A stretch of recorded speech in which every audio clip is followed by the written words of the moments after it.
Koening knew now there was no one on the river entering its brown mouth choking with lilies and curtained with midges. Koenig pulled the shallop past the abandoned ferry and the ferry pillars coated with coal dust.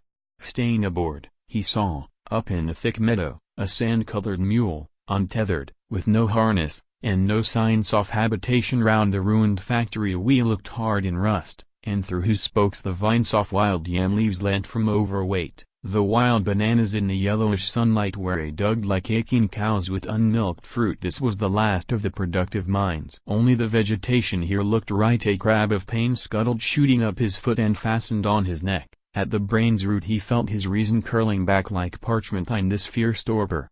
Well, he no longer taxed and tired what was left of his memory. He should thank heaven he had escaped the sea, and anyway, he had demanded to be sent here with the others. Why get this river vexed with his complaints? Koenig wanted to sing, suddenly, if only to keep the river company. This was a river, and Koenig, his name meant king. They had all caught the missionary fever. They were prepared to expiate the senseless savages, to tame them as he would tame this river subtly, as it flowed, accepting its bends. He had seen how other missionaries met their ends, swinging in the wind, like a dead clapper when a bell is broken. If that sky was a bell for treating savages as if they were men, and frightening them with talk of heaven and hell. But I have forgotten our journey's origins, mused Koenig, and our purpose. He knew it was noble, based on some phrase, forgotten, from the Bible, but he felt bodiless, like a man stumbling from the pages of a novel, not a forest, written 100 years ago. He stroked his uniform, clogged with the hooked burrs that had tried to pull him. Like the other drowning hands Womis panic abandoned.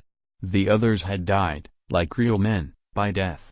I, Koenig, am a ghost king of rivers. Well, even ghosts must rest. If he knew he was lost, he was not lost. It was when you pretended that you were a fool. He banked and leaned tiredly on the pole. If I'm a character called Koenig, then it shall dominate my future like a fiction in which there is a real river and a real sky. So I'm not really tired. And she'd push on. The lights between the leaves were beautiful, and, as in that far life, now he was grateful for any pool of light between the dull, usual clouds of life. A sunspot haloed his tonsure, silver and copper coins danced on the river, his head felt warm, the light danced on his skull like a benediction. Koenig closed his eyes, and he felt blessed. It made direction sure. He leant on the pole. He must push on some more. He said his name.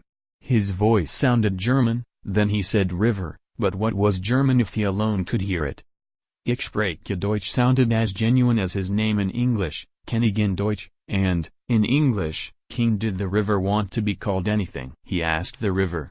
The river said nothing. Around the bend the river poured its silver like some remorseful mine, giving and giving everything green and white sky, white water, and the dull green like a drum beat off the slow sliding forest. The green heat. Then, on some sandbar, a mirage ahead, fabric of muslin sails, spiderweb rigging, a schooner, foundered on black river mud, was rising slowly up from the riverbed, and a top-hatted native reading an inverted newspaper.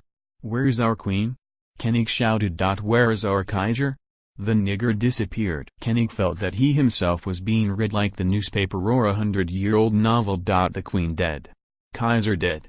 The voices shouted, and it flashed through him those trunks were not wood but that the ghosts of slaughtered Indians stood there in the mangroves, their eyes like fireflies in the green dark, and that like hummingbirds they sailed rather than ran between the trees. The river carried him past his shouted words. The schooner had gone down without a trace. "There was a time when we ruled everything," Koenig sang to his corrugated white reflection. "The German eagle and the British lion. We ruled worlds wider than this river flows, worlds with dyed elephants, with tasseled howdahs, tigers that carried the striped shade when they rose from their palm covers. Men shall not see these days again. Our flags sank with the sunset on the Dowse of Egypt. We ruled rivers as huge as the Nile, the Ganges, and the Congo. We tamed, we ruled you when our empires reached their blazing peak. This was a small creek somewhere in the world, never mind where. Victory was inside." Koenig laughed and spat in the brown creek. The mosquitoes now were singing to the night. Hat rose up from the river, the fog uncurled under the mangroves.